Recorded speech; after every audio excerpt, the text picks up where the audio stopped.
afternoon, everyone. Welcome to House Taxation. We'll call the meeting to order. First item on the agenda would be requests for bill introductions. Seeing none. Representative Kirk. Seeing none. First item of business is a hearing on House Bill 2738, and I'd like to turn to the revisor's office first for an overview on that, please.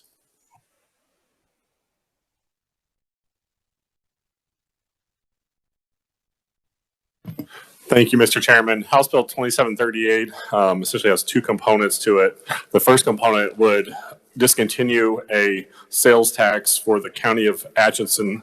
It'd be a countywide retailer sales tax that they imposed pursuant to election held on August 3rd of 1993 for the purpose of joint law enforcement communications and solid waste disposal. Such tax would be discontinued not later than June 30th of 2023. The second component of this bill would amend the apportionment formula potentially for any election that would be held on and after July 1st of 2022. The current apportion formula for countywide retailer sales tax would essentially be optional. The distribution formula would be optional per the Board of County Commissioners of the county in which the retailer sales tax would be levied. The Board of County Commissioners could decide whether or not to apportion current to the current formula or essentially retain all the funds from the retailer sales tax. As long as the county commission held or decided at least 60 days prior to the election by resolution to retain the entire amount, then kind of the second provision of this provision would be on and after July 1st.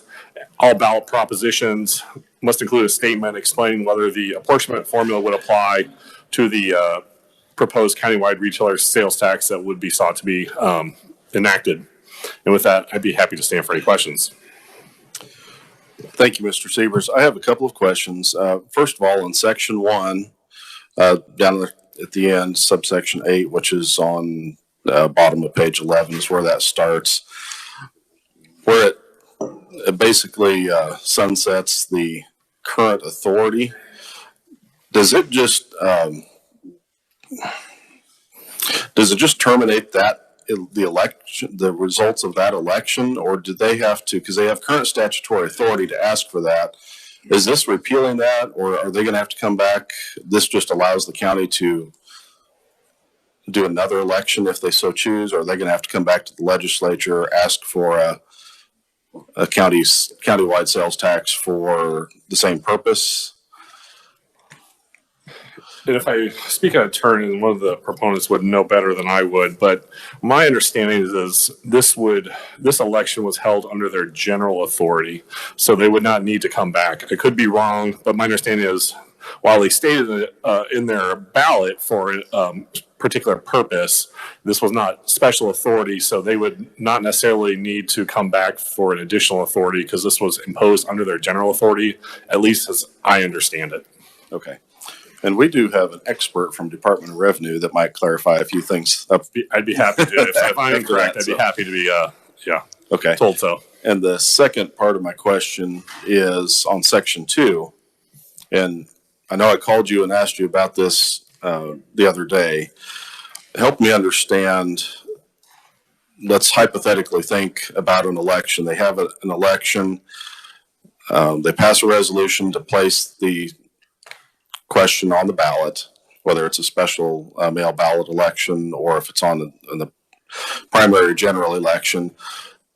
The first sentence of that talks about, it gives the county commissioners the authority at least 60 days prior to such election.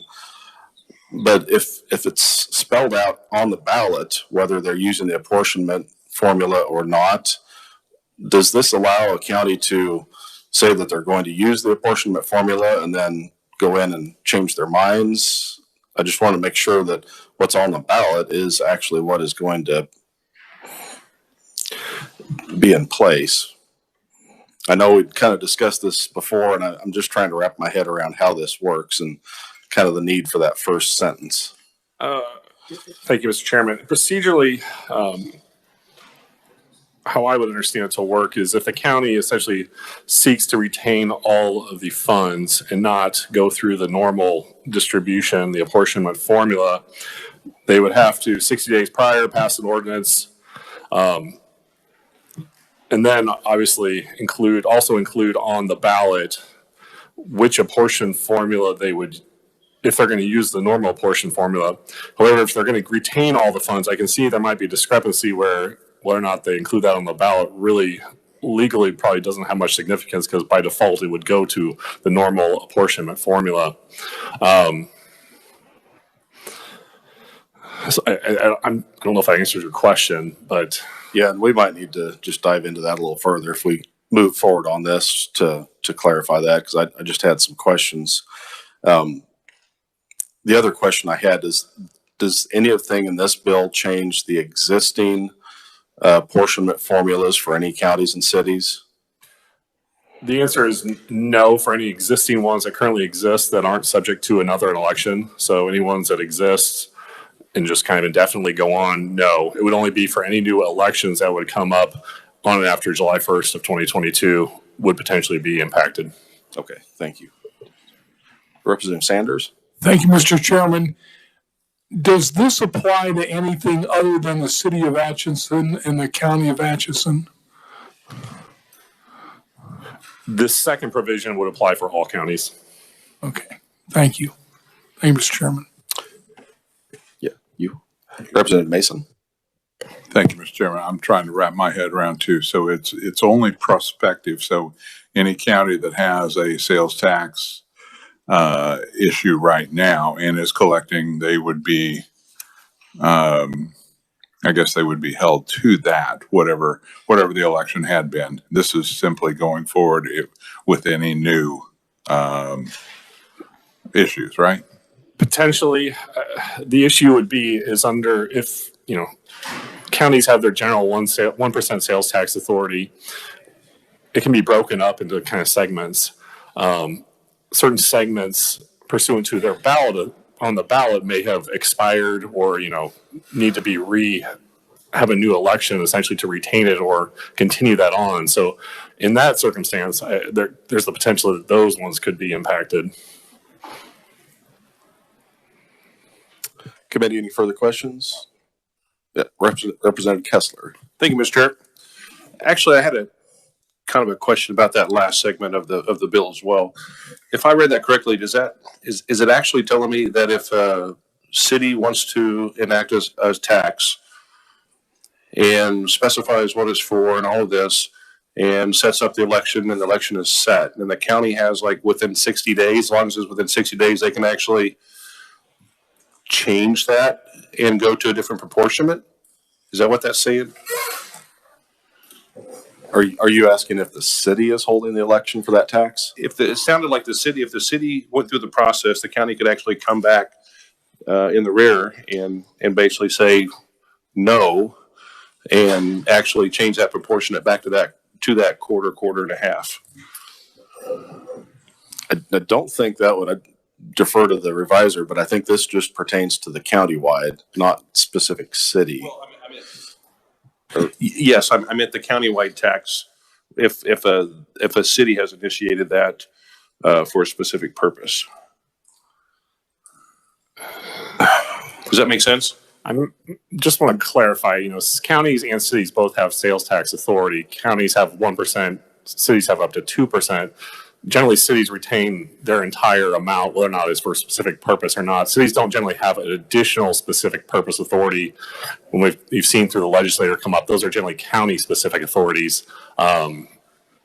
So if a city initiates a tax, they would generally keep all those funds themselves. These are only for county-initiated retailer sales tax. Thank you very much. I was looking at this with a little different lens and just got a little cloudy there. Thank you. Representative Schmidt and then Alcala. Thank you, Mr. Chairman. So just to clarify, if the county implements a sales tax and there is no apportionment of how that is spent, then currently it goes to a apportionment according to what the law is now. Is that correct? it's divided up that way between the Correct. city and The county. current apportionment formula is roughly a 50-50, I believe, split. So that's how I kind of think about it. But yes, it goes 50% to the kind of the county retains, and I mean, I might be corrected, but 50% to the cities. It's a little more complicated than that, but yes. Okay, then follow up that. If an election is held and the county initiates a sales tax, let's say and they, in the ballot, it says it's for this purpose, so much is going to this, so much is going to that, or how it's divided by the city, that takes precedence if that's passed. Is that not correct? That would negate the apportionment then? Purpose is really a policy decision, not necessarily the legal, has any real legal factor for under current requirements for the general sales tax authority. There really is the opting out of the apportionment formula would have the impact. And we're only talking about general sales tax authority here, the 1%. Most specific derived sales tax authority, so if a county comes and wants additional authority, those provisions are generally exempted out of the apportion formula. So I just want to make sure everyone's on the same page there. Okay, so that's a different situation than if you have a specific thing you're enacting a sales tax for. If you have specific authority to build a courthouse or something under current law, most of the times, I can't say ever, but most of the times those are already exempted out of the apportionment formula. So all those dollars derived from that percentage would go directly for that purpose. Okay, thank you. Thank you. And committee, we do have Amy Kramer from Department of Revenue that can speak to just kind of the general sales taxes and things after Mr. Sievers. But Representative Alcala? So if this passes, it would discontinue any city/county sales revenue sharing agreement, right? Potentially at the option of the county. In which for Shawnee County, for Topeka, it's not good because we received $9.5 million from the county revenue sharing agreement that we have. And 90% of the sales tax is raised within the city of Topeka. So if you're in the same situation that we are in Shawnee County, it's not a good deal.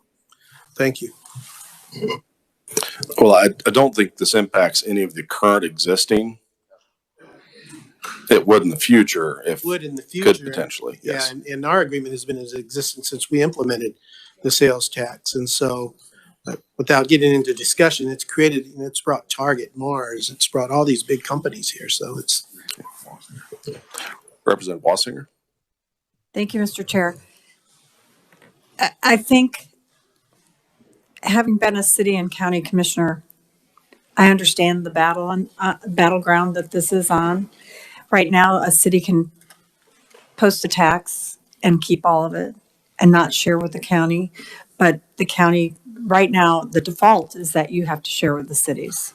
And when we passed a sales tax in Ellis County, I went to the city of Hayes, which is the largest taxpayer in the county, and asked for them to voluntarily give us their portion so we could spend 5 years paying off a courthouse remodeling project and other projects. You still can't hear me? It took, the city gave us 5 years worth of their sales tax in order, we had a beginning and an end of a project. Representative, is this a question for the reviser? No, I just want to remind the entire committee that this bill seems like it's muddles up things. I understand the counties wanting to have their own sales tax issues as well as the city, but this is specifically about Atchison and Atchison County, and I don't think we should be meddling and doing things with. Okay. We'll take questions for the reviser. We can debate the bill later. Okay, thank you. Thank you. Are there any questions for the reviser? Seeing none, thank you. And at this time, I'd like to welcome Department of Revenue. Who wants to take the lead? I guess I'll do the fiscal note so I can answer the questions. Okay. My name's Amy Kramer. I'm with the Kansas Department of Revenue. House Bill 2738 is a local impact only tax. And as the reviser mentioned, it has two things. It would terminate that that Atchison County tax that was passed in 1993. And then it would also give counties on all, it would grandfather in the existing sales taxes, but on future sales, countywide sales taxes, then the counties would have the option to put on the ballot whether they did that apportionment or not.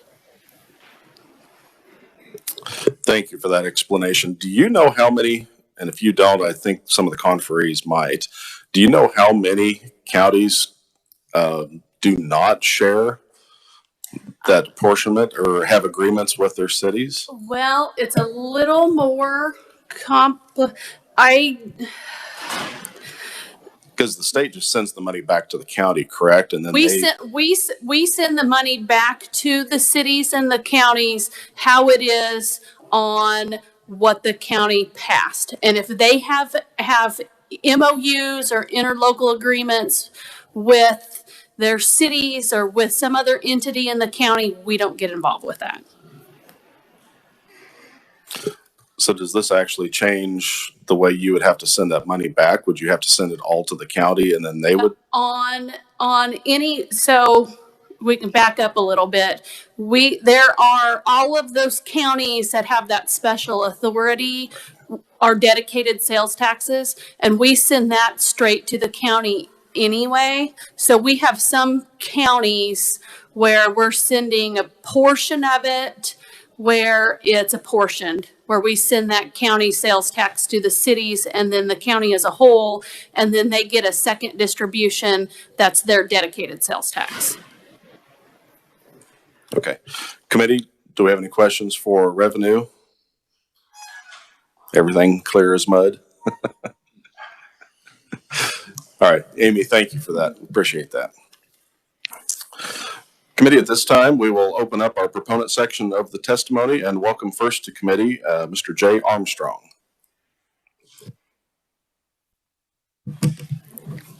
Thank you, Mr. Chairman. Fellow committee members, enjoyed the discussion we've already had here. For the opportunity to testify as a proponent to House Bill 2738. My name is Jay Armstrong. I serve on the Atchison County Farm Bureau Board, of whom I am representing here today. Our County Farm Bureau has about 1,200 farm members. And my testimony here to you today is to provide you of an example of what can happen when a sovereign county voter, under the state's current law governing the distribution of a county general use sales tax, can go awry. This bill has no effect on dedicated taxes. This bill has no effect on general use taxes that have binding and legal agreements. It will only affect those counties going forward that so choose to use an option of whether to apply that sales tax to the appropriations formula.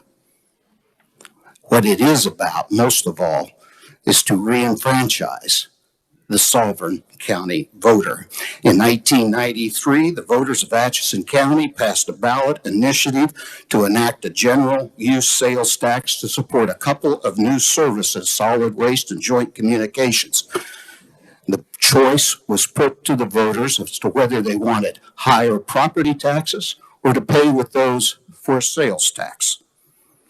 In every single precinct, in every single township, it passed overwhelmingly. But somebody forgot to tell somebody that you don't get all the money. And then the municipalities in our county, after the vote, had to start making ordinances so that those monies would then pass to the county and be used as to the will of the voter. And everything worked well for a while, until the city of Atchison had a lawyer move into town and run for mayor and told them that if you remove the ordinance, you can keep all this money for yourself. And they did. And then the strife began. Numerous attempts have been made over the years to come to some kind of agreement, but at every time we thought we were there, the city would pull the football away. But think about it.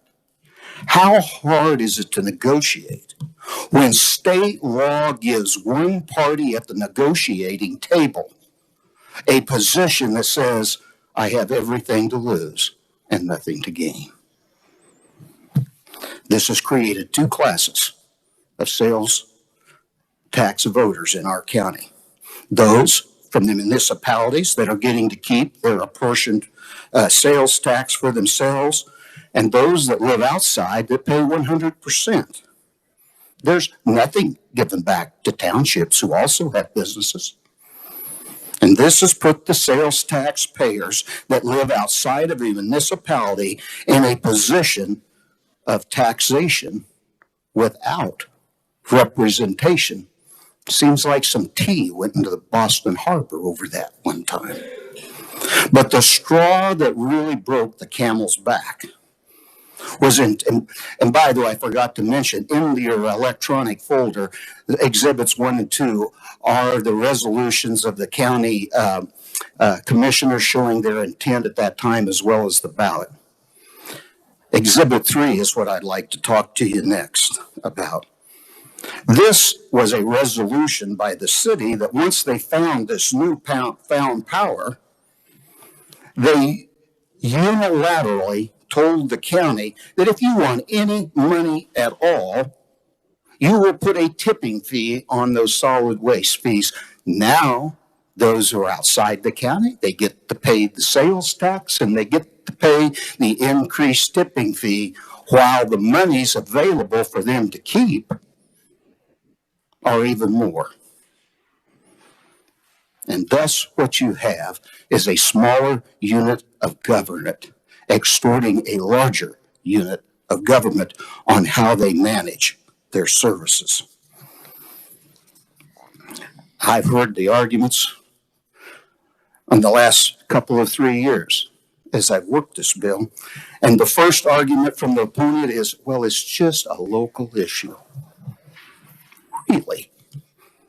A state law that allows a unit of government to leverage bigger units to change the way they manage a service so that the smaller unit of government does not have to be held accountable by the voter.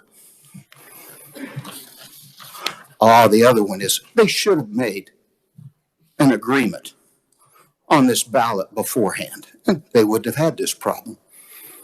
Really? Why should the sovereignty of a voter have to be negotiated away before they decide to tax themselves?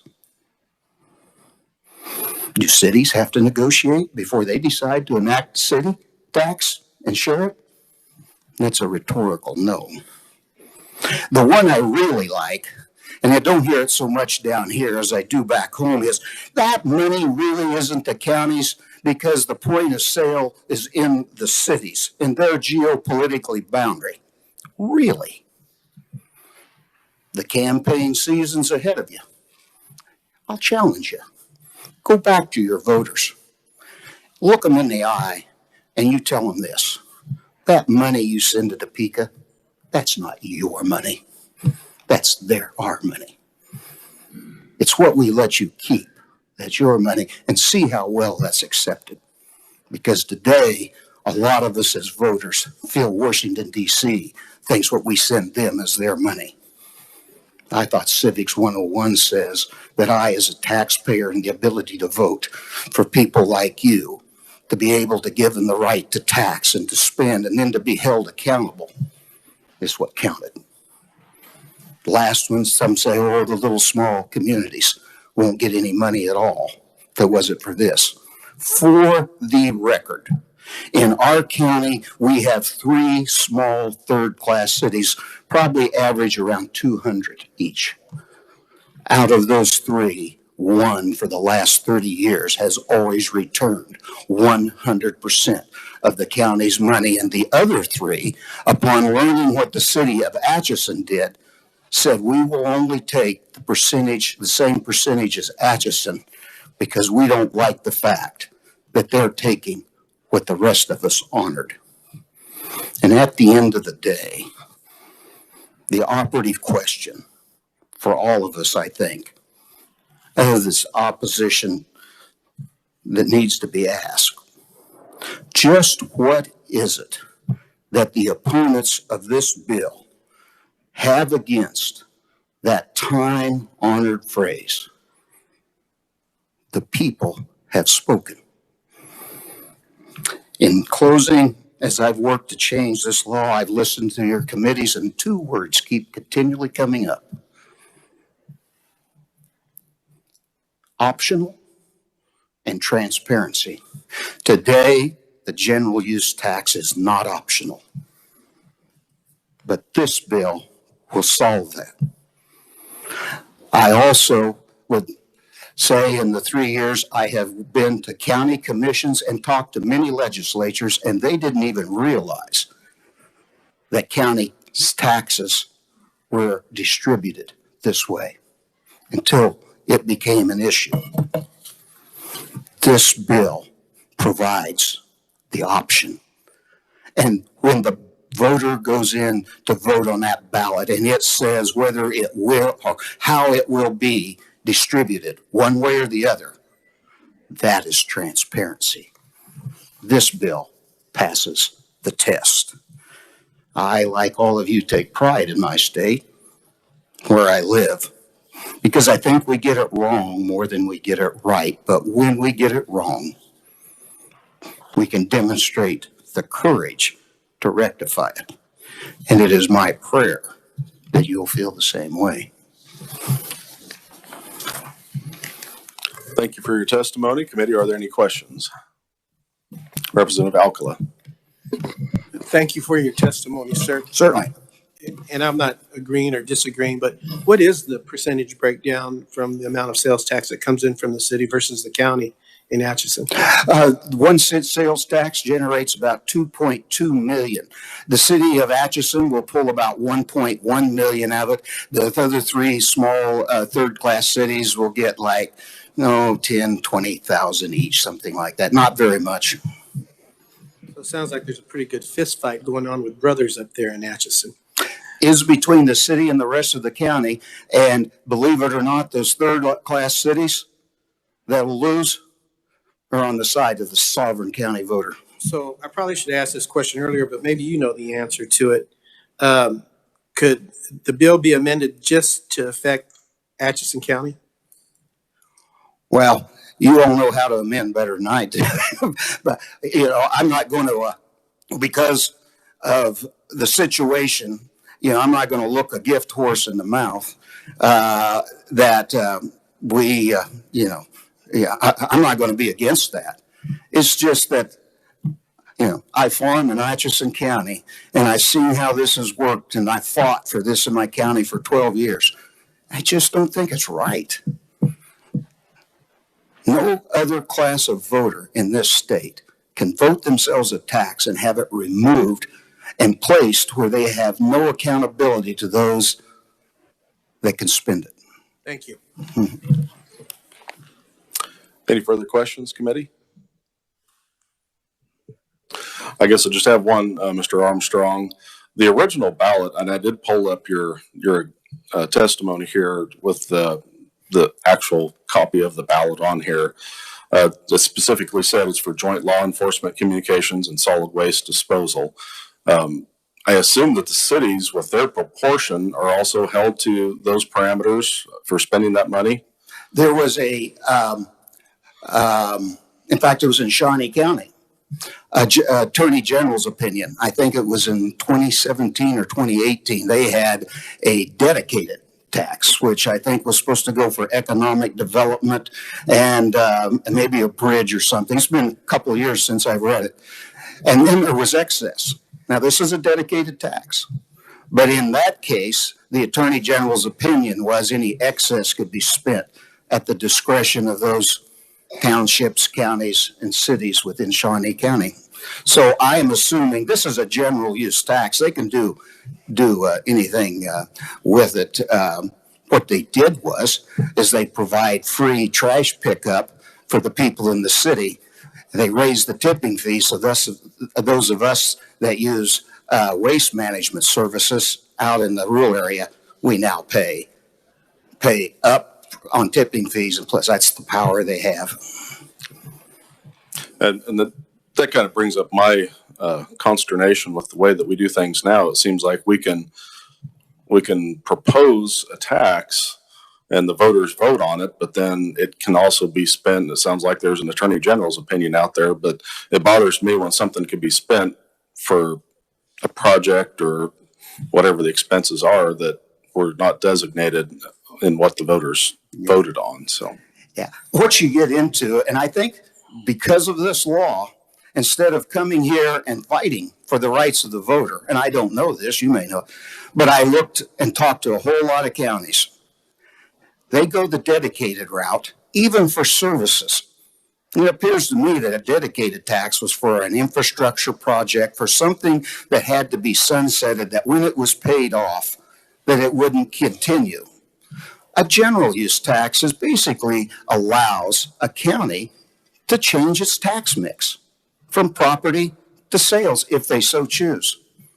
But they can't get all the money. Not today. Not in Kansas. committee, are there any further questions? Seeing none, thank you for your testimony. Our next conferee is Jay Hall with the Kansas Association of Counties.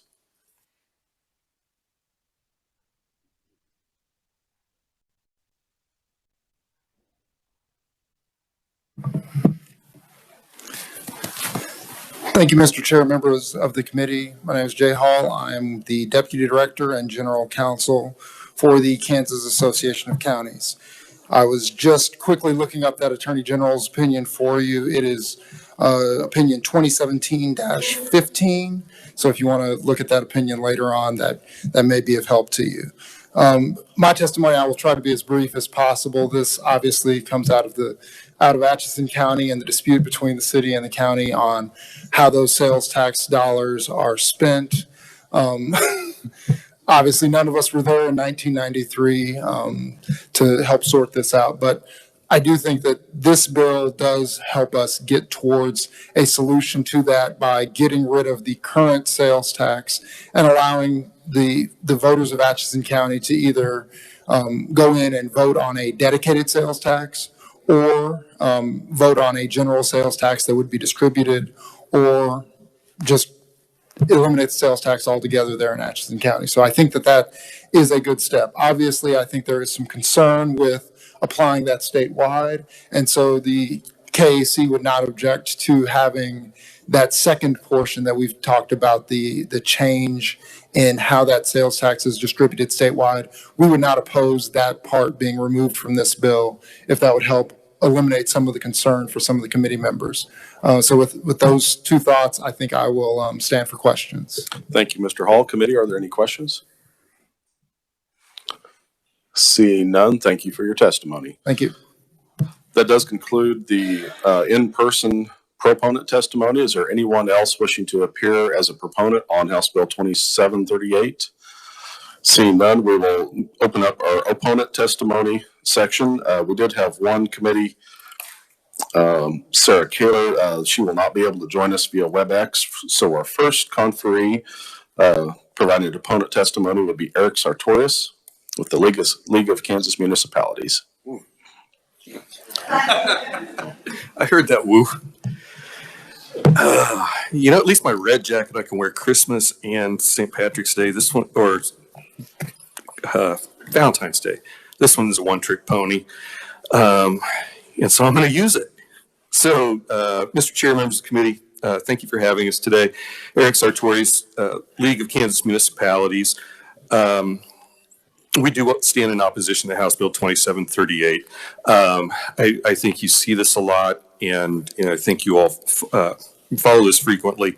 Setting statewide policy because of one anecdote, particularly when all the facts and elements of that anecdote aren't really on the table for you, is not always the best way to set policy. I would agree with I guess one thing from the proponent. The people have spoken. They did vote for this countywide sales tax. in 1993. I think from the folks who have looked at this from an arm's length, nobody in their right mind would write a ballot issue in that manner. You know, it was passed in 1993, and I'm not going to get into the dates and nail them because I'll miss some. Not too many years after that, 2001, 2002, 2003, that sales tax was generating more money than was for those specified uses. My understanding is the city of Atchison inquired and had an audit done, and the money that was being raised by the taxes was exceeding the money being used for those items. And so, Mr. Chairman, to your point, when it's a sales tax for certain purposes, I understand the frustration that it should be aimed in that direction. But I think I want to be clear that it wasn't one aggrieved party looking at the other and feeling neglected and abused.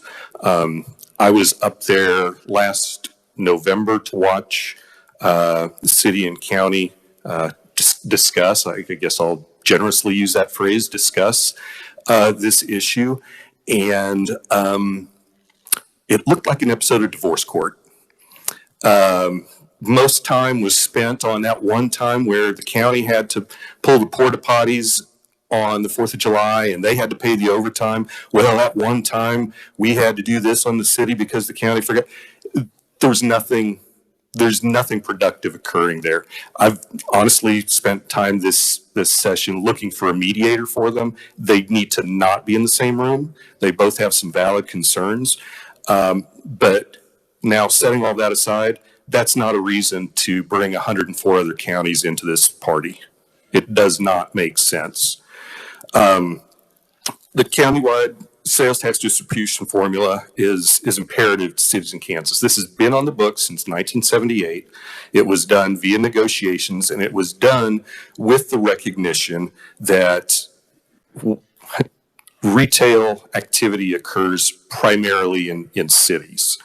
I mean, I stand here at this moment and make an offer to counties that if we want county sales taxes to apply to retail sales that occur in unincorporated parts of the county, and city sales taxes only apply to incorporated portions of the city, we can write that bill too. That'd be a real simple bill. 90% of the retail activity in the state of Kansas occurs in cities. And yes, cities are located within counties. They are not creations of the state. They are created. People come together naturally to be part of a city. Cities and counties both provide activities or services, but fire, police, utilities, or access to those utilities through maintenance of right-of-way, economic development programs, and other supports that occur in cities are value adds that are recognized by the statute, that there is a special reason why this revenue is shared. As you look at some of our cities, and as I've visited with some of them, you know, that's great. Again, using one anecdote from one city and one county, maybe the other small cities are perfectly fine with their funds going to the county. I would say that's not the case for most cities across the state of Kansas. And with 2738, the way it is structured, my concern comes as much for small cities, if not more for small cities, because while there could be a letter of intent or a interlocal agreement created, it's not required under this statute. So a county could look to impose a new countywide general sales tax on their own, unilaterally determined that the allotment would not occur, and that's the end of the story. There is no negotiation that occurs there. There's no way to see that cities would see any of those funds. And quite honestly, my concern then falls to the small cities, because in Sedgwick County, City of Wichita would stand to lose $62 million a year. I'm guessing that the city and their chamber and other organizations would be fairly apoplectic if Sedgwick County looked to move in that direction. And I think the county would probably recognize that having the largest city in the state of Kansas opposing your efforts, and their chamber and their businesses opposing their efforts, might want to bring you to the table for an agreement. So maybe you agree to share some of your countywide sales tax with the city of Wichita. So what happens to Mount Hope, northwest corner of Sedgwick County, where one of our governing body members has been mayor? Mount Hope's revenues from countywide sales tax make up 26% of their budget. I'm guessing Sedgwick County is not going to make sure that Mount Hope is invited to the table as a critical component of them getting their countywide sales tax across the line. In Ellis County, they'll probably visit with Hayes. I don't know if they'll visit with Victoria. And so this creates a situation where things can quickly fall apart, and then the cities then get pushed closer to property taxes as their option. And I think, and I won't speak for other counties or any specific county, but one of the frustrations I do hear from not just municipal elected officials or appointed officials, but from residents. I live in the middle of Lawrence. I pay my county taxes, I pay my school taxes, I pay my city's taxes. And I shouldn't have used them specifically, it's just where I live. I don't know the breakdown, but quite frequently, the vast majority of the property taxes come from within the incorporated portions of the city, and the services that are delivered with those taxes come from outside. Now, sure, a sheriff's officer may drive through the city and has police powers within the city. There may be a joint EMS. There may be joint parks and recreation programs. So I'm not saying that there are no services, but the vast majority of the revenues that are raised come from within the city. And I'm not standing here looking to make any changes to how property taxes are handled or how that is split out.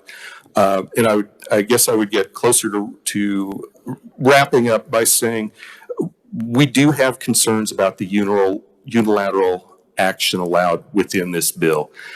We had several instances, the last time I can think of very recently, where counties were unilaterally put in charge of funds was the CARES Act funding. The state sent $400 million down to the counties, and with a quote unquote strong suggestion that those funds be shared with cities and schools within that county. In some counties that worked out really, really well. In other counties, and in counties I can't name because my cities won't allow me to because they fear repercussions for saying they don't get treated very well. I have one county that told a city we would be reimbursing $13,000 of CARES expenses. They entered that in the form they submitted to the state of Kansas for the CARES Act funding. They received an okay on the CARES Act funding, and then they told the city you'd actually get $2,000 from us. There's an understandable desire to use formulas, have money come directly, and not get bogged down in personality conflicts and issues such as that. I've gone very negative here. I recognize that. I think the vast majority of our cities and counties do strive to get along, but this is an issue that very clearly has not worked out for either side. It doesn't make any sense, in our opinion, to then open the floodgates of potential changes to this based on one county having challenges getting, one county and city, I don't want to just single out the county, one area having challenges of getting along. And with that, I'll stand for questions. First question, Representative Corbett. Thank you for coming. So if this was just locally to Atchison, would you agree that there is a injustice there to be worked out? I wouldn't describe it as an injustice. I would describe it as a lack of ability for folks to reach resolution. I understand that, but it's sad to come here today and watch everybody fighting over our tax dollars. There, maybe if we had less tax dollars and Atchison to fight over, there wouldn't be a problem. You know, like maybe a bill. Thank you. Representative Schmidt. Thank you, Mr. Chairman. First of all, you received the award for best dressed for St. Patrick's Day. It's unanimous. Finally. Yes. Finally. I told my mom I'd win something one day. You mentioned in your testimony, you believe that whoever wrote up the agreement for this did not do a very good job. Is that correct? I mean, it was not clearly specified. It was clearly specified. Thank you for the. I guess I should let you finish your. No, go ahead. Does that respond to that?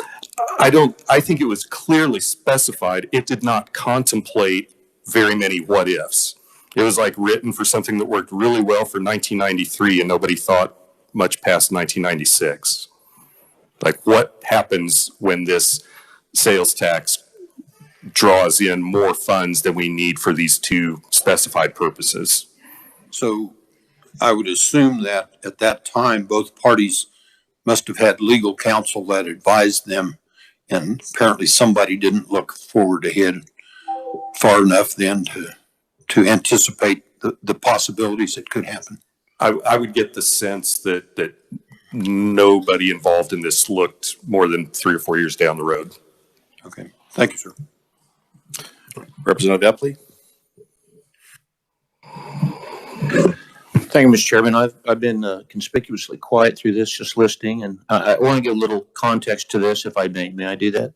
I'm not a opponent or proponent. I'm in the crossfire on this thing, and that's why I haven't said much. But having lived in Atchison for 40 years and seen this evolve, it's just been an amazing thing to witness.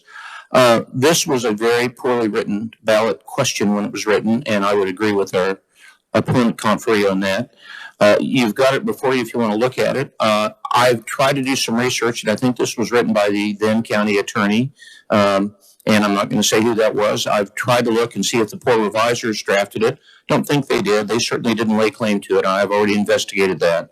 So we can't blame the state revisers. I think what occurred was really in 1997, 98 when this funding stream flipped, and it flipped from being a more dedicated form of tax, which was the original intention, as we all understood, to a countywide retail sales tax that always then goes to the apportionment formula and thus to the city. One of the proponent conferees, our proponent conferee mentioned raised about 2.2. I've done some research. I think it's about $2.6 million currently. It's a little bit more than that. And, you know, the split right now is roughly, the city does get a little bit more than the county ultimately, but the county has to go through such a process to get their money. And it's not how the original intention of this question was. I think this is a glaring example of why you put sunsets on taxes for whatever reason. There was no sunset put on this. This is just a forever after countywide retail sales tax that was put on in October 1st of 93. It's been on the books now for almost 29 years. And that's a long time. And so I think Representative Corbett made the point that sometimes maybe it's best that we go back to square zero, and that might be a consideration going forward. I will say that as a state representative, you're in the crossfire with this, as you cannot win because you'll have losers on one side, winners on the other side. And so it is a tough situation, and it's hard to air it out in public, but I think it's necessary to maybe have a larger body come to an agreement. We have worked very hard in the past. I've sat in on those meetings at least twice, maybe 3 times, to reach an interlocal agreement. We've gotten close a couple of times, but we've never gotten it to the finish line. One side would agree, the other side wouldn't. And an interlocal agreement would really have resolved this and have kept us from being here. But not to drag this out, I just want you to know it's not for a lack of trying. And I think our opponent, Confrey, did put it right in that the acrimony in the room now has it has crescendoed to a point where I don't think even with an arbiter that you could work this out at this time. I think it's beyond that point. And, you know, I'd be happy to answer questions too, but I just wanted to give a context of history as I've seen this. And I really do. I mean, I understand our proponent's testimony and why he's testifying in the manner in which he is, because the original intention of this question, in my opinion, probably hasn't been honored for many years. And it's created a lot of built up antipathy. And it's unfortunate. I think if we could have worked out an interlocal agreement in the past, it would have resolved. But I think it's moved beyond that point at this time, Mr. Chairman. And I thank you for the opportunity to give some context. Thank you. We'll consider that neutral testimony. Okay, further questions for this conferee, Representative Sanders. Thank you, Mr. Chairman. Mr. Sartorius, do you know of any other situation in the state similar to this, or is the Atchison situation, to the best of your knowledge, unique? To the best of my knowledge, this is the only one that's out there that there's language that hasn't been, it's been honored, but it hasn't been honored by both sides. And there's excess money both with the cities and the counties, and that's kind of the crux. Everybody thinks everybody else should be putting their money somewhere else, but I'm not aware of other issues in the state. Thank you. Thank you, Mr. Chairman. Any further questions, committee? If not, Mr. Sartorius, I have one. Yes, sir. Looking forward to try to prevent something like this from happening in the future. If we had, and I'm not sure what that language looks like, I'm not sure Section 2 of this bill is what we necessarily want specifically, but would you agree that would it be beneficial to either require an interlocal agreement prior to the election, something that both governments or all entities are held to, so that the taxpayers know that when they vote for something, that is truly how that money will be distributed? Trying to think that through, Mr. Chairman. In concept, yes.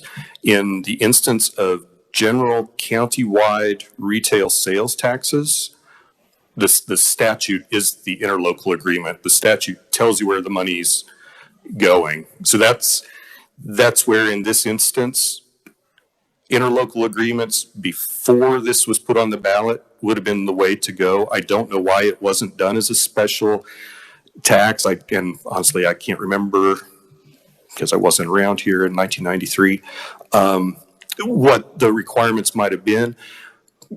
But yes, I think it's fair for folks to know. And I guess with respect to ballot language has some flexibility. If you want to add sentences in there currently that say this tax, is to be used, is a general countywide sales tax, it will be per KSA, and I don't have it right off the tip of my tongue, per KSA 12 whatever, it is divided between the cities of the county and the county, if it want that clarification.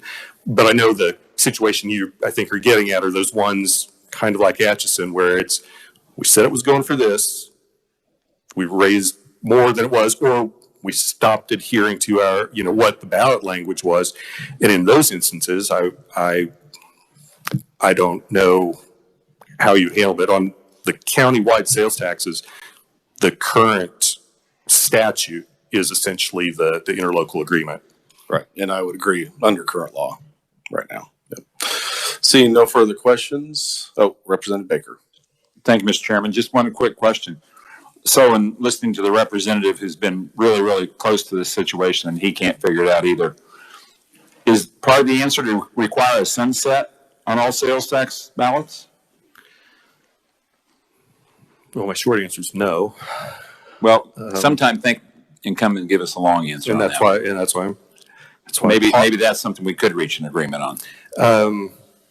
I think at times you could do that. But I also think there's some certainty that is wanted and allotted in terms of, and in my testimony, I talk about how several cities used the countywide sales tax funds that they receive, if their county has a sales tax, as a stable source that they know that they can put toward bond repayment or debt reduction, things like that. So the lack of a sunset at times does have a use. Potential. I think in most instances when a sales tax is for a specific use, it is limited either to 10 or 15 years. So, in my experience, some of these sales tax issues, when they get passed, are pretty gray.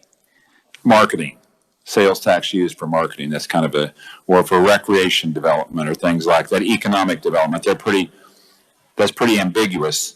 And obviously it goes on in perpetuity. So once again, sometime can you provide us an answer on your thoughts on the sundown? Thank you.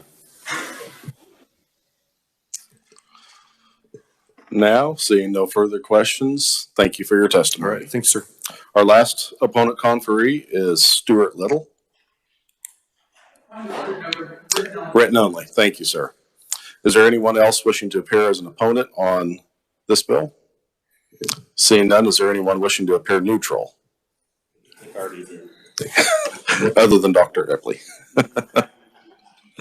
Seeing none, we will close the hearing on House Bill 2738.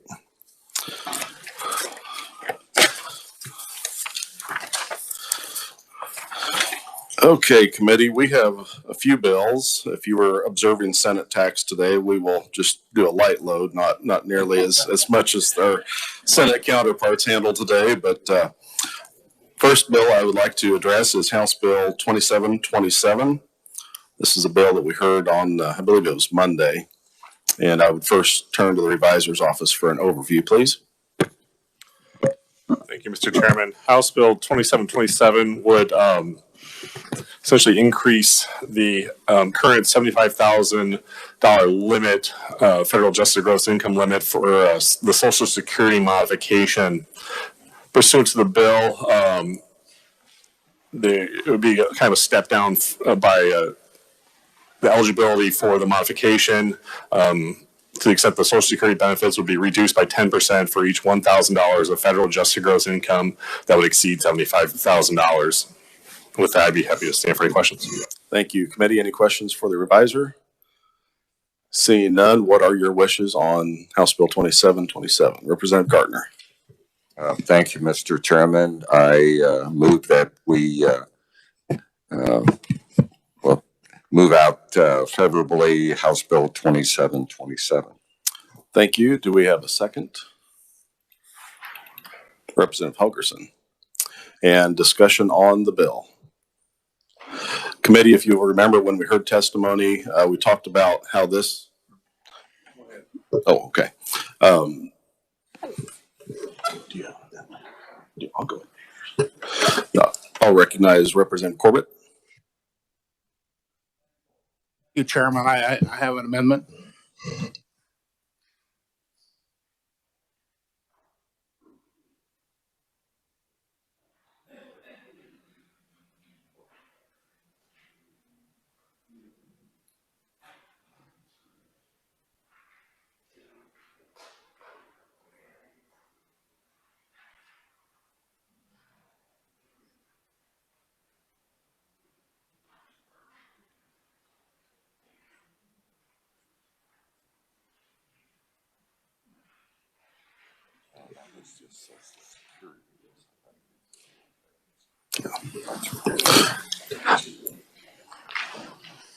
Representative Corbett, do you want to explain your amendment or have the revisor explain? Let the revisor do it. Okay. Looks like everyone has a copy of the amendment. Mr. Siebers. Yes. Thank you, Mr. Chairman. Apologize, I didn't make quite as many as I thought I had. The amendment, if you can look on this kind of second page, the back page, it updates the tax years currently under the bill. So essentially the new change would be made for tax year 2022. The striking on lines 20 through 25 essentially remove the income thresholds. So all Social Security benefits would be subject to a subtraction modification to the extent included in taxpayer federal adjusted gross income. The end result being that Social Security income would be pulled out of Kansas taxable income, so they wouldn't be taxed on it. The second change would on what's denoted as page 10, all retirement. Tiring. I thought this might move us a little bit down the line a little bit to let people who are retired have a little bit more of their money. Yes, questions for Representative Corbett, Representative Gardner. Thank you, Mr. Chairman. Representative Corbett, and when I look at this, what do you have any idea what the fiscal note on this is? It's not much. Well, I just remember, I think if at one point, just Social Security alone, I believe, was 131 million or more. So this has to be major, 600 or 700 million. I don't know. I'd like a different. Maybe we could find something that for you, but the bottom line is that sooner or later, Representative, you've got to somehow want to give a reason for someone to live here and retire here. I mean, it's not very, who wants to be number third for the worst state to retire in the United States? I mean, I'm open to suggestions. I mean, I think with the way things are, I think this state has 1/3 of this state is 55 years and older. And maybe we can find out what the physical note is, but I don't have it right today. Representative Gardner. Well, I'm just going to follow up, Mr. Chairman. I mean, under all retirement plans, I mean, I might have full retirement plans. So I'm not going to pay any taxes. And, I'm making $150,000 a year under all retirement plans, and I'm not going to pay any taxes. I believe that's what it says. One nice thing about it is you can always pay more taxes. You can always, if you want to yourself. I can contribute to the state. Yes, Representative Corbett, a lot of people do that. That's my last question. Further discussion on the Corbett Amendment? Do you have any information? Does research have any information that'd be willing to share with the committee?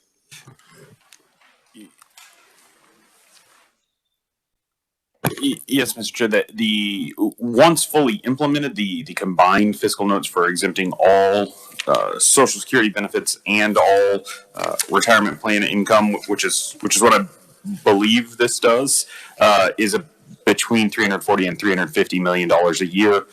This appears to me to make it retroactive to tax year 22, and so the fiscal 23 piece of that would be larger because it would include the extra portion of the year. Thank you for that explanation. Further discussion on the Corbett Amendment?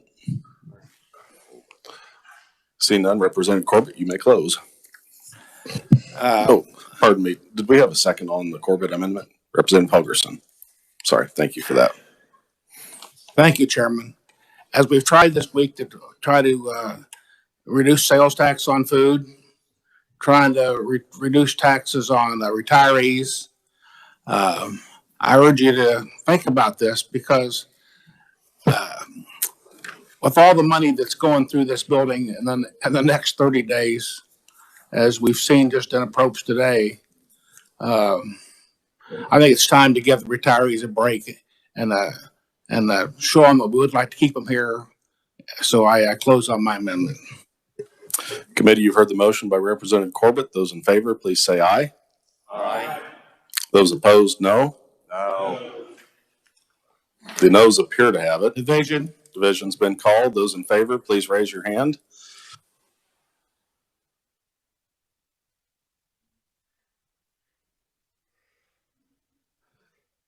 And those opposed, please raise your hand.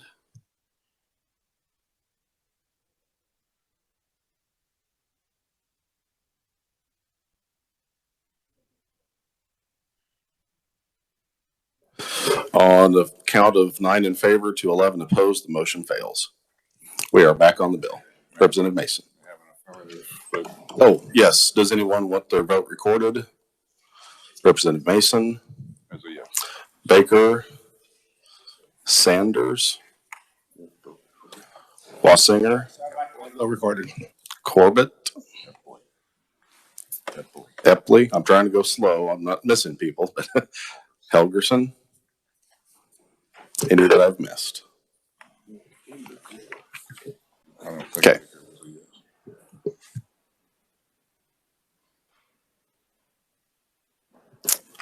Representative Helgerson. Would the author of the previous motion care to try it again in a scaled down version going over a 3-year period like we did for sales tax? A representative, everything is possible.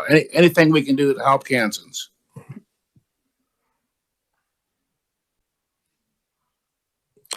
Representative Sanders, did you have a comment? Okay. Any further discussion on the bill? If not, I had an amendment committee. We had discussed during the hearing the possibility of creating a linear equation rather than 10 little stair steps. Right now we have one big cliff. The original bill has 10 stair steps.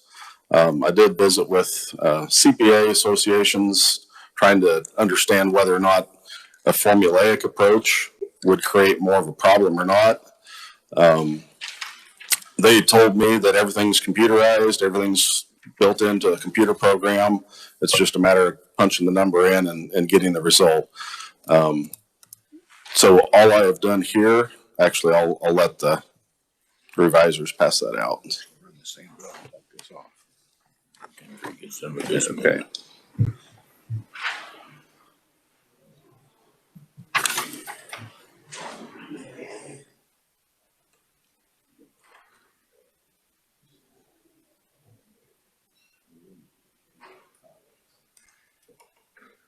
Less. Okay, it looks like everyone has a copy. If you'll look on page 2, well, actually it's page 8, but the balloon amendment on the back page, that creates basically 3 different sections. One explaining that if your adjusted gross income is less than $75,000, it's still at 0% as it is today. We put the same $10,000 range in as exists under the current bill. So anything over $85,000 would then be at 100% taxable.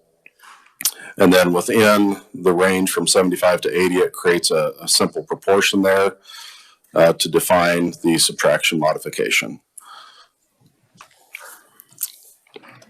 And if there is a second. Second. Representative Epley, and we will have discussion. Representative Baker. Thank you, Mr. Chairman. Just a comment on this. We 3 or 4 or 5 years ago, the years go by too quick for me, but we looked at a curve that was similar to this. And I think, yeah, Representative Gardner remembers that too. I'm going to support this because I think it's definitely a step in the right direction. We looked at that curve and I really liked that curve. It was, I thought it had a lot of merit, but we never did get it across the line. But anyhow, so I think you have a good amendment here and I'll certainly support it. Thank you. Representative Highland. Thank you, Mr. Chairman. I don't have my notes in front of me. The gentleman that testified, is this what the approach that he presented to us to smooth this out? It actually is the exact same formula. You're just taking the income and creating a proportionate kind of a ratio on determining the amount of tax. Thank you. Representative Schmidt. Thank you, Mr. Chairman. So am I understanding correctly, the fiscal note would be the same then as it was? That is correct. Yes. Thank you. Okay. See no further discussion. I will move my amendment. Those in favor, please say aye. Aye. Opposed, no. Motion carried, and we are back on the bill. Okay. Representative Corbett. I'm taking the lead from one of the most, the smartest guys probably from the Wichita area. I'd like to have a conceptual amendment, just like we just tried, and eliminating the box on page 10.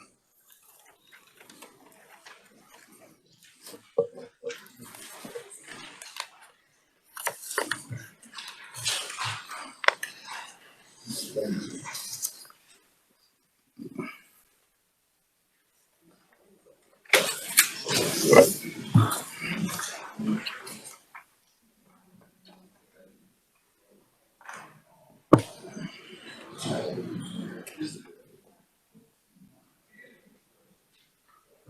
okay with that? I mean, just taking this blue completely off. Okay. And just keeping this in. Huh? Keeping this in or out. Out. This is just, let me go talk to Henry on that. Is that Highland? This would still be Social Security, right? Yeah, it's all on Social Security, but you added in this. Yeah. Well, if we take that out, then what do we got? Well, Social Security would be tax-free. Good. Is the way you present it. Okay, and is the revisor clear on what's being proposed? Sorry.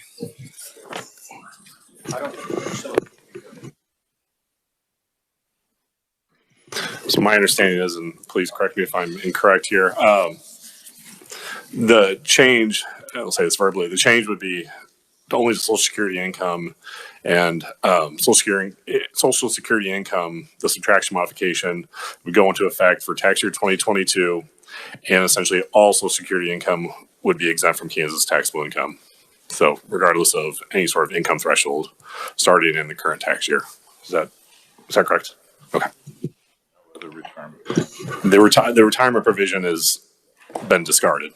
So the balloon amendment proposed originally in the first Corbett Amendment on page 10, that's the only piece that would be removed. Okay.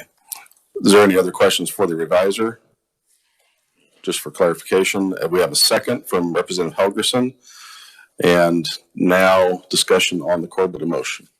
Or Representative Corbett, do you want to explain further? I think it's pretty well been said. Okay, Representative Highland. Thank you. I'd like to have from research the effect, please. So just the Social Security portion of the previous one was between 109 to 112 once fully implemented. Obviously, this, because of being retroactive, the first year would be larger that first year, though. But they kind of, once it's all the way on the books, the annualized cost is in that 109 to 112 range.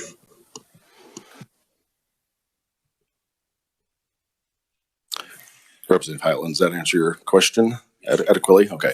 For fiscal years 24 and 25. Yes. Representative Baker. Thank you, Mr. Chairman. What's the threshold when Social Security recipients have to start paying income tax? Because there is a threshold that you don't have to pay. What is that number?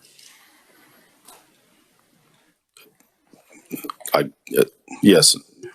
Are you referring to the federal threshold before it kicks in? Let me look that up really quickly. I know where I have that. But. Okay. While research is looking at that, is there any further discussion on the Corbett Amendment? Okay, no pressure.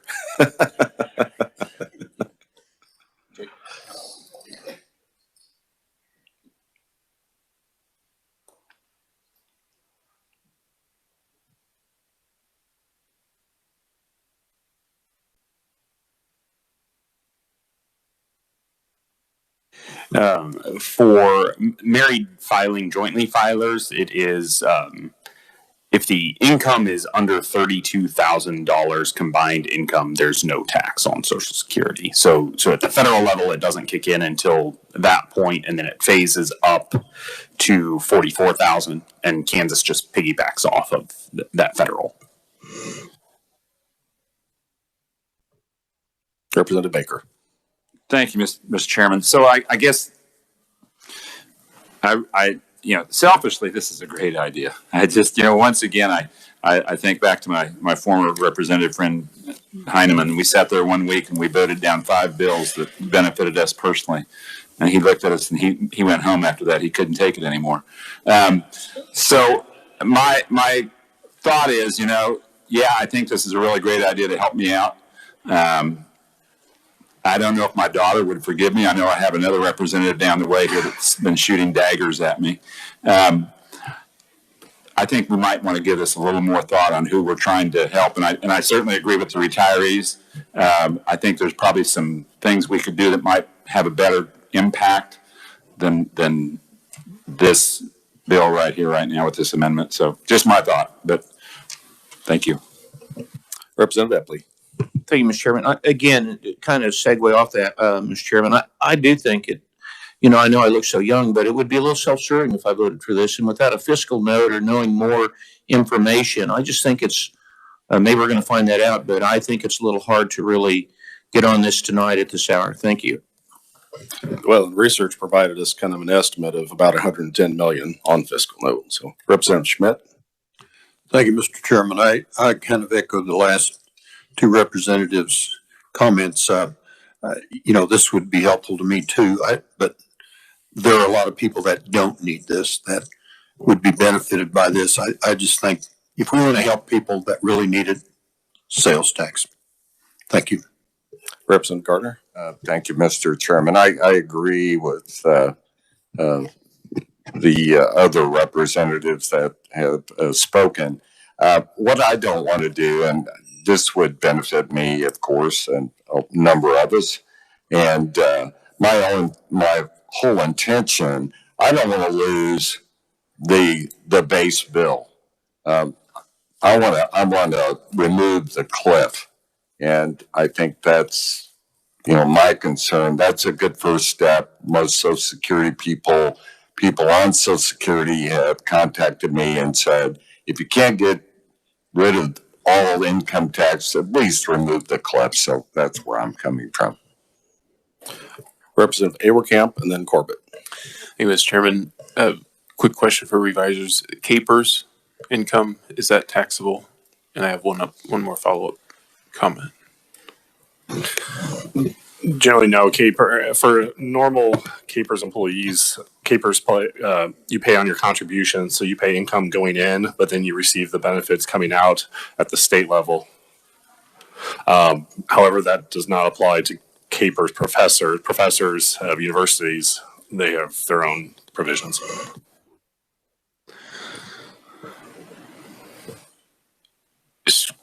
Just reading right below some on the same page, the next one, amounts received by retired employees of Washburn University as retirement pension benefits under university's retirement plans. Also, I think income that's exempt. I don't know, it seems like kind of like put some of the Social Security income on an equal plane with some of the other retirement benefits that aren't taxable in the state. Thanks, Mr. Chairman. Thank you, Representative Corbett. Thank you, Chairman. The military, they're covered. The college professors are covered. And you sit here and we can use the excuse, I'm too old, I'm too young, I have too much money, I don't give a rat's. But you know what? This week, you can sit here and look at the camera and say to yourself, I put it to the retirees again this week on sales tax on food and now the retirement. So if that makes you feel good to smoke a retiree, vote no. I'm going to vote yes. Representative Sanders. Thank you, Mr. Chairman. Now, it's my understanding that this is a conceptual amendment, does that mean at some point there would be actual language that could be tweaked at that point? No, this as a conceptual amendment, it just means it's an idea that's simple enough that we can all understand it without seeing an official language in the amendment. So basically, if we vote this in, this is in. Yes, this becomes part of the bill. Thank you. Yes. Any further discussion? Seeing none, Representative Corbett, you may close. And just remember to remind the people here, just because we vote this out today, it still has to pass the floor. It has to go to the Senate and get passed.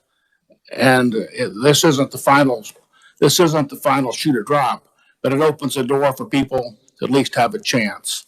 So I move my amendment, and I hope you do something good for the retirees. I close. Committee, you've heard the motion by Representative Corbett to amend. Those in favor, please say aye. Aye. Those opposed, no. No. The chair is in doubt. Those in favor, please raise your hand.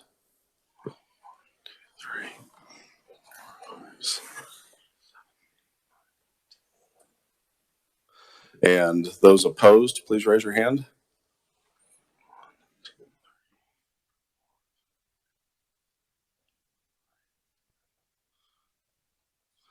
On 1010, the motion fails. We are back on the bill.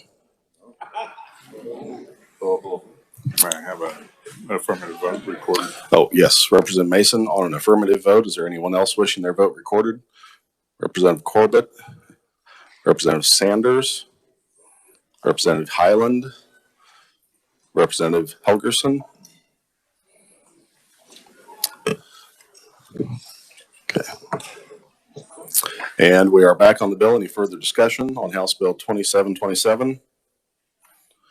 Seeing none, Representative Gartner, you may close. I think you were the one with the original motion. I think so, if I remember, Mr. Chairman. Yes, I just close and move House Bill 2727 as amended favorably out of committee. Thank you. You've heard the committee, you've heard the motion. Those in favor, please say aye. Aye. Those opposed, no. Motion passes. Committee, our next bill would be Senate Bill 327. And I would turn to the advisor for an overview on that.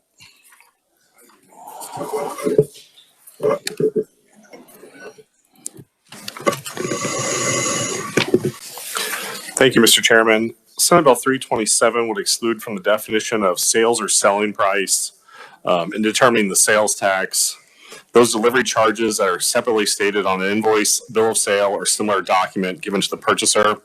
So essentially, those delivery charges will be excluded from sales tax. Thank you. Committee, are there any questions? Seeing none, what are your wishes on Senate Bill 327?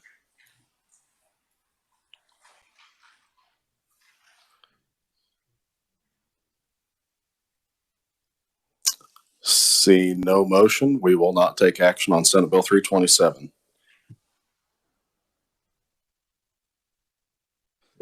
And we'll move on to House Bill 2684 next.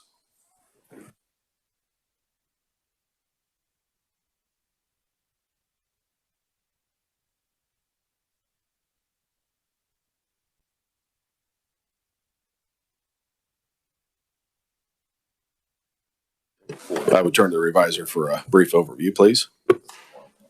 Thank you, Mr. Chairman. House Bill 2684 would provide for sales tax exemption for a nonprofit corporation designated as an area agency on aging by the Secretary for Aging and Disability Services.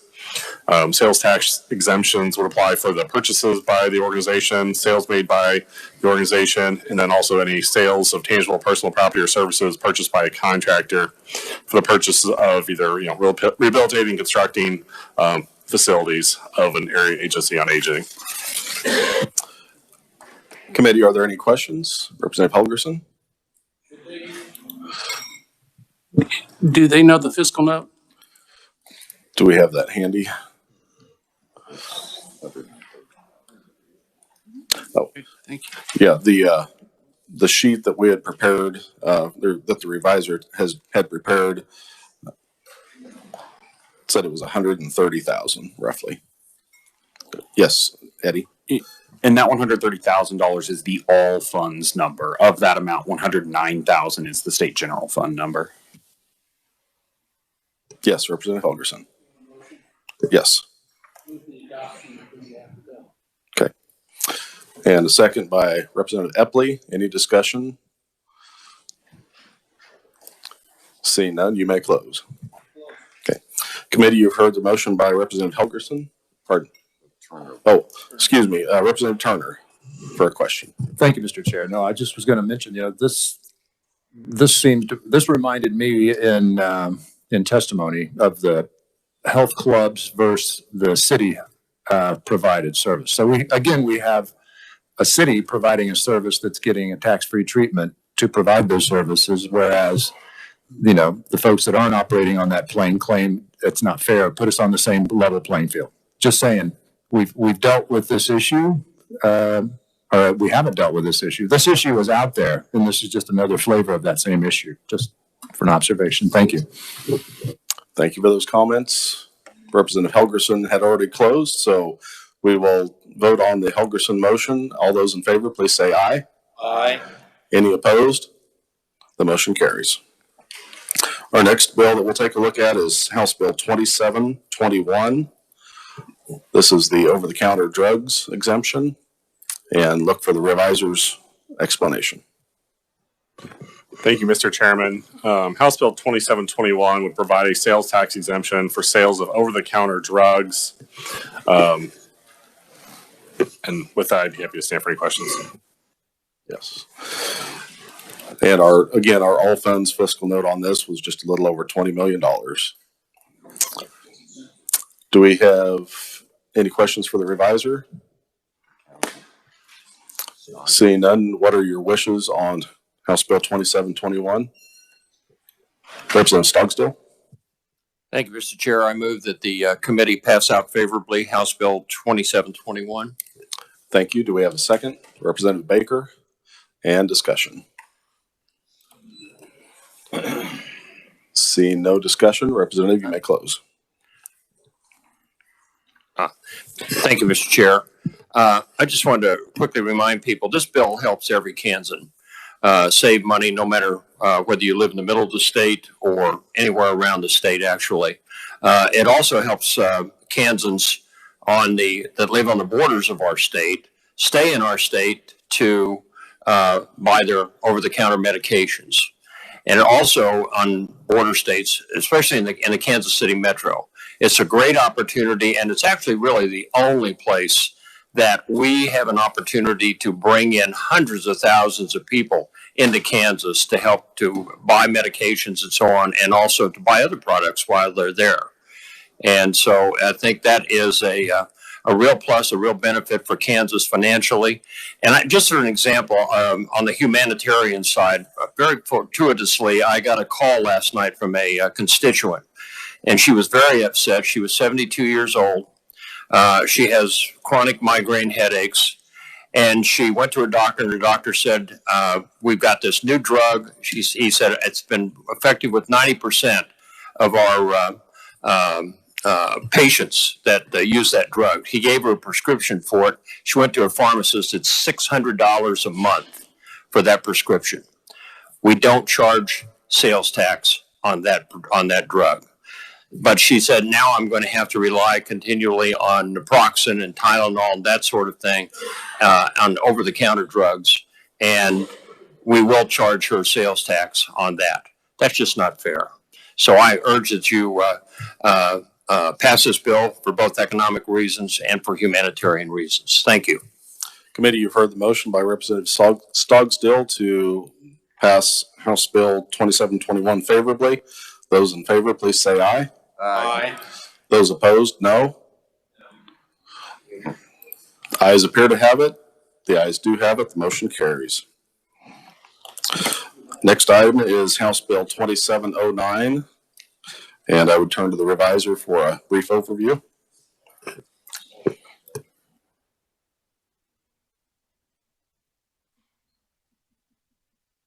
Thank you, Mr. Chairman.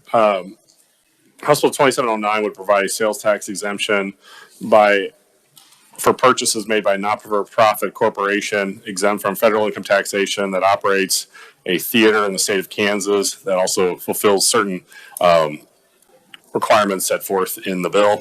And with that, I'd be happy to stand for any questions. Thank you. Any questions for the reviser?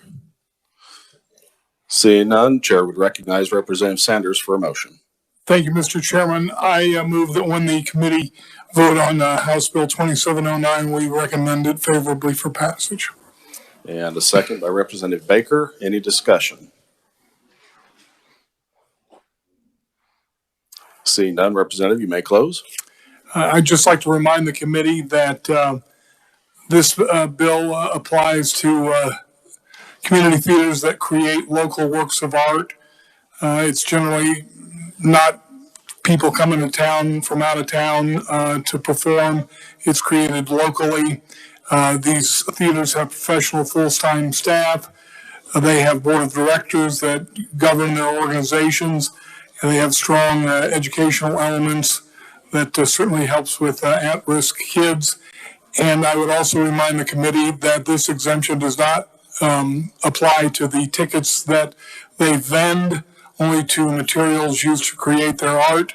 And with over 4,000 tickets being sold out of state, there is probably the fiscal note, which is only 148,000, would be more than offset by the revenues coming in from the sales tax of those tickets. So with that, I close and move my Thank you. Representative Sanders, would you yield to Representative Baker for a question? Yes, I will. Comment? Just a quick comment. I received a call the other night from one of the gentlemen that used to work for me, and he is a professional actor in Hollywood, and he resented some of the comments that maybe he was a sissy boy in high school. He was one of the all-state football players that worked for me, but he's gone on to a professional career as an actor on Broadway and performs in Hollywood also. So it's not always help the kids who are the nerd kids. It's also the kids who are the star football players too. And he kind of wanted me to point that out to the committee before we took a vote. So it's got lots of appeal. Thank you. Okay, committee, you've heard the motion by Representative Sanders. Those in favor, please say aye. Aye. Opposed, no. The motion carries. Don't go anywhere just yet. It is 5 after. If you want to come back tomorrow, we can adjourn. We've got 2 more bills to take care of. House Bill 2719 is another bill that I had a request to work and take action on. And I would look to the reviser on an overview. Thank you, Mr. Chairman. House Bill 2719 would include telecommunications machinery and equipment that is placed into inventory or work in progress as part of the defined term of telecommunications machinery or equipment that is currently exempt from property taxation pursuant to KSA 79-224. Yeah, this was the kind of the inventory and work in progress exemption. Committee, are there any questions for the reviser? Seeing none, is there a motion? Representative Mason? Thank you, Mr. Chairman. I would move that the committee recommend House Bill 2719 favorable for passage. Thank you. Do we have a second? Second by Representative Kessler. And any discussion? Seeing none, Representative Mason, you may close. Thank you again, Mr. Chairman. I'll renew my motion to pass House Bill 2719 favorably. Committee, you've heard the motion. Those in favor, please say aye. Aye. Opposed, no. Motion carries. And the last bill of the day would be Senate Bill 326. Yes. Thank you, Mr. Chairman. Senate Bill 326 is the bill we heard, I believe, yesterday. It will provide an income tax credit for qualified railroad track maintenance expenditures of short-line railroads and associated rail siding owners or lessees. Thank you. Are there any questions for the reviser? Seeing none, I will go ahead and make this motion. And I want to clarify that we had some discussion yesterday on what would qualify. I did visit with the opponents and the proponents, and I do have an amendment.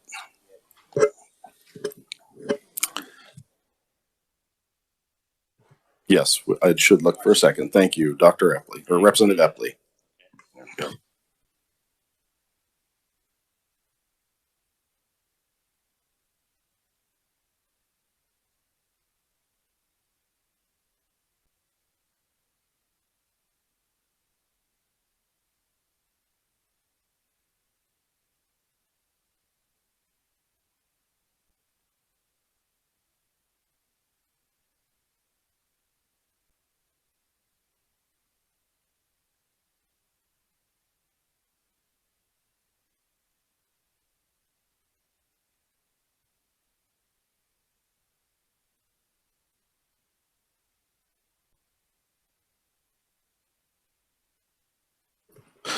Okay, committee, it looks like everyone has a copy of the amendment. I just want to explain briefly that this specifies that a Class 1 railroad is not an eligible customer or an eligible vendor.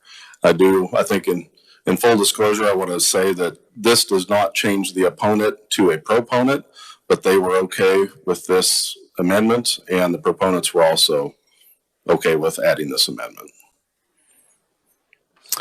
So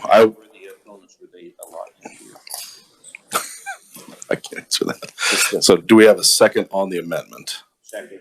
Second by Representative Epley. And discussion? Representative Baker? So help me out a little bit there on the Why are the tax credits just not available to everybody to buy? Can you help clarify that a little bit? Yesterday. Yeah, I was, but I also heard the restrictions on it too. And it was just for customers and one of the customers were these I guess why they're not available on the open market. I guess that's my question. And I never did hear that answer really yesterday either. Okay. Yeah, I'm not sure if I can answer that question. Any further discussion on the amendment? Seeing none, I will close and move the amendment. Those in favor, please say aye. Aye. Any opposed? Motion carries, and we're back on the bill. Any further discussion? Representative Sanders. Thank you, Mr. Chairman. I visited with the proponents afterwards because one of the things that I was really concerned about was the safety issue. And I don't know squat about rail gauges and, whether or not the various numbers that they were throwing out there could safely move a train. And what the proponents told me was that the opponent was correct. If you ran the train slow enough, you could use the lower gauge rail. But in order to do that safely, you'd have to have the train traveling at a speed of between 3 and 10 miles per hour. And so therefore they said, while at those speeds it could be done, it's really not practical because the speed that they normally travel at is 25 miles per hour. So this was a situation where both the proponent and the opponent told things that were in conflict, but they both happened to be true. But I think it's unrealistic for a train to move at perhaps only 3 or 4 miles per hour, especially if it's 170 cars long. I would urge that the committee pass this bill. Thank you. Any further discussion? Seeing none, I will close on Senate Bill 326. Those in favor, please say aye. Aye. Those opposed, no. Ayes appear to have it. The ayes do have it. The motion carries. Committee, I just want to take one more minute. We are an exempt committee, so this may not be our final meeting, but I want to give a special recognition to our committee assistant, Leah Gerard. She does a great job taking care of all of this.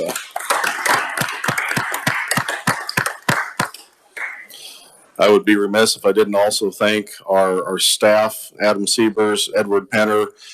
Although she's not officially staff, Kathleen Smith is here diligently and does a great job of explaining fiscal notes. Also want to thank my ranking member, Representative Gartner, and my vice chair, Representative Mason. They do an excellent job of keeping me in line most of the time. But thank you for all your hard work this year, committee, and we are adjourned.